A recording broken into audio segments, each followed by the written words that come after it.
ಮುಂದೆ ಬಿಟ್ಕೊಂಡಿದ್ರು. ಅಲ್ಲಿ ಊಟ ಇರು ವಸ್ತು ಗಿಸ್ತಿ ಅದು ಬೇರೆ ಲಕ್ಷ 2 ಲಕ್ಷ ರೂಪಾಯಿ. ಅಂದ್ರೆ ಒಂದು 2-3 ವರ್ಷದ 4 ವರ್ಷಗಳಲ್ಲಿ ಹೆಚ್ಚು ಕಡಿಮೆ ಒಂದು 5-10 ಲಕ್ಷ ರೂಪಾಯಿಗಳಂತೆ ಪಾಪ ಈ ಬಡ middle class lower middle class ಖರ್ಚು ಮಾಡೋಂಥ ಪ್ರಸಂಗ.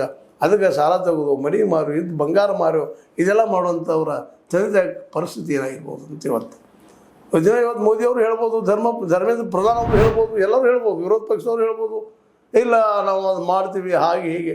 ಈಗೇನೋ ಧರ್ಮೇಂದ್ರ ಪ್ರಧಾನ್ ನಮ್ಮ ಉನ್ನತ ಶಿಕ್ಷಣ ಮಿನಿಸ್ಟರ್ ಸೆಂಟ್ರಲ್ ಗೌರ್ಮೆಂಟ್ ಅವ್ರು ಹೇಳ್ತಾ ಇದ್ದಾರೆ, ಇಲ್ಲರಿ ಈ ಸಲ ನಾವು ಪಿ ತೊಗೊಳ್ಳೋದಿಲ್ಲ, 500,000 ಪಿ ಅಂತ ಇದು. ಈಗ ಹೊರಗಿಟ್ಟು ಕರೆಸೋದು ಹೇಳ್ರಿ ಪಾಪ ಅವ್ರ ಮಕ್ಕಳಿಗೆ ತಮ್ಮ ಮಕ್ಕಳಿಗೆ ಇಡಬೇಕಾಗಿರ್ತದ್ರೆ ಎಕ್ಸಾಮ್ ಸಮೀಪ ಬಂದಂಗೆ ಸಹಜ ಇರ್ತದೆ, ಗೆಲ್ಲಬೇಕಾಗಿದೆ, ಪಾಸ್ ಆಗಬೇಕಾಗಿರ್ತದೆ, ಅಲ್ಲಿ ಗೋಲ್ಮಾಲ ಆಗಬಾರ್ದಪ್ಪ ಅಂತ ಬಯಸ್ತಾ ಇರ್ತಾರೆ. ದುರಂತಿದು ಇಡೀ ಏನಪ್ಪ ಅಂದ್ರೆ ದೇಶವ್ಯಾಪಿ ಆಗಿಬಿಟ್ಟದಂತ ಇವತ್ತು. ಹೀಗಾಗಿ ಶಿಕ್ಷಣದಲ್ಲಿ ಏನದಪ್ಪ ಇವತ್ತು ಅನ್ನುವಂಥದ್ದು, ದುಡ್ಡಿದ್ದವು ಶಿಕ್ಷಣ, ದುಡ್ಡಿದ್ದವು ಹೋಗುವಂಥ ಪ್ರಸಂಗ ಇವತ್ತು ಏನೂ ಇಲ್ಲಪ್ಪ ಈ ದೇಶದಲ್ಲೇ ಅನ್ನುವಂಥ ಒಂದು ಅತ್ಯಂತ ಖರಾಳ ದುಸ್ಥಿತಿ ಇವತ್ತು ನಮ್ಗೆ ಬಂದಿದ್ಬಿಟ್ಟದ. ಇದಕ್ಕೆಲ್ಲ ಕಾರಣ ನಮ್ಮ ಆಡಳಿತ ವ್ಯವಸ್ಥೆ.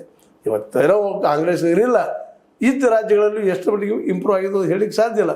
ಬಟ್ BJP ಮಾತ್ರ ಪೂರ್ತಿಯಾಗಿ ಕಾಂಗ್ರೆಸ್ಗಿಂತ 108 ಪಾಲು ಕೆಟ್ಟದಂಥ ಆಡಳಿತವನ್ನು ಇವತ್ತು ಮಾಡಲಿಕ್ಕೆ ಅನ್ನೋದ್ರಲ್ಲಿ ಯಾವುದೇ ಸಂಶಯ ಇಲ್ಲ. ಯಾಕಂದರೆ ಇದು ಆಗಲೇಬಾರ್ದಾಗಿತ್ತು.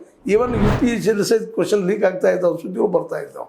ಇದನ್ನೆಲ್ಲ ಗಮನಿಸಿದಾಗ ನಾವು ಇಲ್ಲಿವರೆಗೆ ಬರೀ KPSC ಪ್ರತಿ ಕರ್ನಾಟಕದಲ್ಲೂ ಅದೇ ಪರಿಸ್ಥಿತಿ ಅದ, ಏನು ಸುಧಾರಿಸ್ಕೊಳ್ಳುವಂಥದ್ದಿಲ್ಲ. ಈ ಸಿದ್ದರಾಮಯ್ಯನವರು ಎಷ್ಟೋ ಪ್ರಾಮಾಣಿಕರಂತ ಅವ್ರು ಹೇಳ್ಕೊಂಡ್ರು, ಇಷ್ಟರಲ್ಲೇ KPSC ಸ್ವಚ್ಛ ಮಾಡಬೇಕಾಗಿತ್ತು. ಇಲ್ಲಿಗೂ ಆಗಿಲ್ಲ, ಇಂದಿಗೂ ಆಗಲಿ, ಮುಂದೂ ಆಗೋ ಸಾಧ್ಯತೆಗಳಿಲ್ಲ. ಅದೇ ದಿಶೆಯಲ್ಲಿ ಇವತ್ತು UPSC ಆಗಲಿಕ್ಕತ್ತದ, ನೀಟಂತೆ ಆಗಿ ಹೋಗಿಬಿಟ್ಟದ. ನೀಟದಂತೆ ಪರಿಸ್ಥಿತಿ ಹೇಳ್ತಾ ಇರೋದಂತ. ಯಾಕಂದ್ರೆ ಇಲ್ಲಿ ಈ ಸಲ ಮತ್ತು 26 ಕಿಲೋ ಮಂದಿ CBI ಹೇಳೋದಿದೆ. ಅದರಲ್ಲೂ ಮುಖ್ಯವಾಗಿ ಕುಲಕರ್ಣಿ ಅನ್ನುವಂಥವ್ರು, ಮುಂದೆ ಮಂದಾರೆ ಅನ್ನುವಂಥವ್ರು, ಇವೆಲ್ಲ ಕ್ವಶನ್ ಔಟ್ ಆಗೋ ಕಾರಣೀಕರ್ತರಾದಂಥವ್ರು.